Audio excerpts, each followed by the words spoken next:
good thing about all the introduction in Toastmaster is that you sometimes believe it is not for you. Right. General evaluator, fellow Toastmasters, and my dear speaker, Jeremy in particular. Persuade with power. So the primary purpose of our speaker was to influence us and change our thinking pattern, or rather a bit of behavior as well. So what stood out in today's Jenny's speech, or what I particularly liked about today's speech is, one thing I must say that she was a very qualified person to comment or speak about a particular habit of reading or about the books. So I had two good proofs or evidences I had when she spoke, especially when she said at the age of 6 she started reading, or rather father asked her to read. And at the age of 14, she started inspiring others to read. And that also gave me a lot of inferiority complex at some side. But you are qualified to speak on the subject, which I feel was very nice. Second one, I believe this is what also for me is the essence of a good speaker, the sincerity and conviction. And the sincerity and conviction can come only if you strongly believe in that.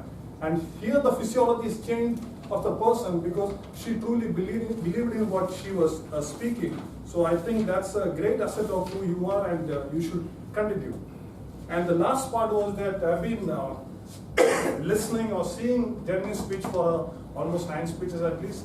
And I see a lot of change in the way she was delivering speeches. Today I saw a completely composed, controlled personality was speaking rather than a bubbly, exciting person, which is an apt for a speech like this. So overall I must say, these were the points which stood out as a speaker and as a speech. So now, coming to this particular speech, which is Persuade with Power. So in the manner today when I read, it is very clearly mentioned, it is very difficult to influence people. And also I must say it is very difficult to influence Toastmasters. So there are only 2 ways in which you can influence a speaker, or rather the audience members. Only 2 ways, as per Toastmaster manual, is through either through logic or through emotions.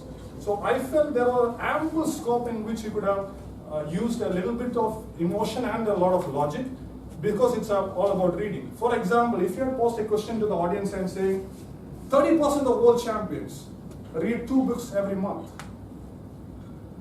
You get, like Satish had an expression right now, you will get the same audience expression. Satish was really asking me, is it true? I don't know. Second point, it is about the emotion.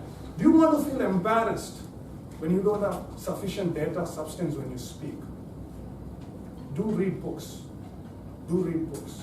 So that could have added a lot of emphasis to the whole speech, because this is a persuading speech. Overall, I must say that you are an ideal icon for mentally to be followed, and I am also following you. All the best for your future speeches.